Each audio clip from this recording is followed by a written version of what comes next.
Þá er það þriðja umferð Íslandsmótsins í torfæraakstri götubílaflokkur. Hér er Sigurður Þ. Jónsson á ferð í þraut nr. 2. Hann er kominn með 470 stig af 600 mögulegum. Gunnar Pálmi Pétursson náði besta tímanum í tímaþrautinni sem var fyrsta þraut. Hann er nú kominn með 540 stig eftir 2 þrautir. Þá er það Rögnvaldur Bóndi Ragnarsson frá Austfjörðum á Bronco. Hann fær aðeins 90 stig hér, enda hálf ókleif þraut. Nema enn fær út fyrir þessa hrauka hér sem að Gunnar lendir í.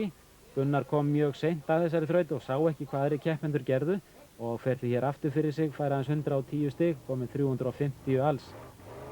Og Gunnar kom svo lítið illa niður. Við skulum horfa á hendurnar á honum núna.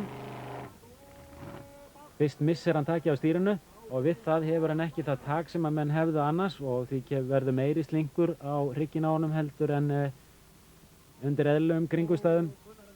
Hann hefur áður slasast á baki í þrígang, einu sinni í torfæru og tvisvar í öðrum slysum og hann var því svolítið smeykur það að hann hefði skattað á sér hrygginn en svo reyndist þó ekki vera.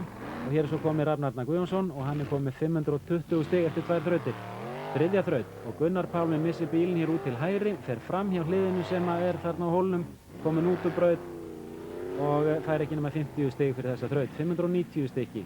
590 stig ætlaði að segja.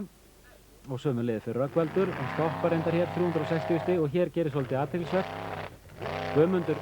Gunnar Guðmundsson krækir hér í dekk sem segir að hann er raun inn í þrautin ennþá en dómara dæmdi hins vegar að hann var komin út úr þraut og hann fékk því ekki að halda áfram.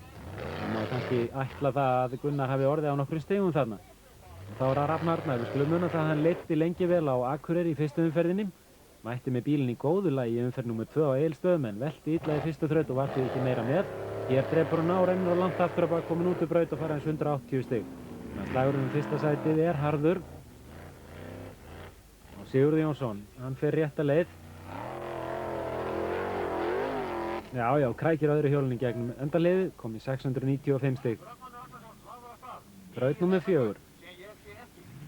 Rögnvaldur Ragnarsson snerti þarna dekki í upphafi, þar fók 20 stig. En það er aðeins 6 stróka vél í þessum bíl og það vantar allan hraða hér, 380 stig. Gunnar Guðmundsson. Þrautin liggur hér til hægri upp á hæðina. Sömuleiðis svipaði leið og Gunnar Pálmi fór áðan þegar hann fór út úr braut.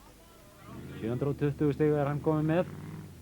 Það á ekki að snerta dekkin svona í endahliði menn verða að leggja bílunum fyrir ræsingu þannig að 20 stigin fara ekki svona og Rapp kominn með 960 stig, fekk 260 stig hér. Þá er það Sigurður Jónsson.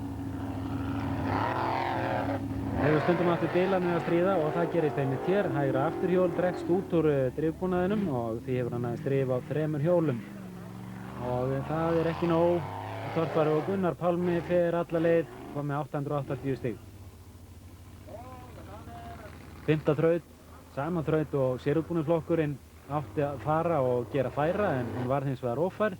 Ekki bara fyrir þá, heldur fyrir götubílaflokkin líka. Og það var því lítið stig hjá keppendum í þessari þraut og þar hefði ekki mættu aðeins 3 af þeim. Þeir Rapp, Gunnar Pálmi og Rögnvaldur. Síðasta þraut og hún liggur upp á hólinn hér til hægri og Rapp fyrir fyrstur. Það er að fara alveg hreint upp á hólinn. Þá er þriðjungu brautarinnar búinn. Nei, hér vantar allan hraða og Rapp fær hans 50 stig, komið 1060 stig. Sigurður Jónsson á möguleika á fyrsta sæti. Fara hann alla leið upp, þá þarf að fara niður aftur til hægri og koma síðan hér frá hægri inn í þessa mynd og beint upp fyrir framann bílinn. Nei, það er komin 50 stig í mínus, þetta er 0. Ára Gunnar Pálmi.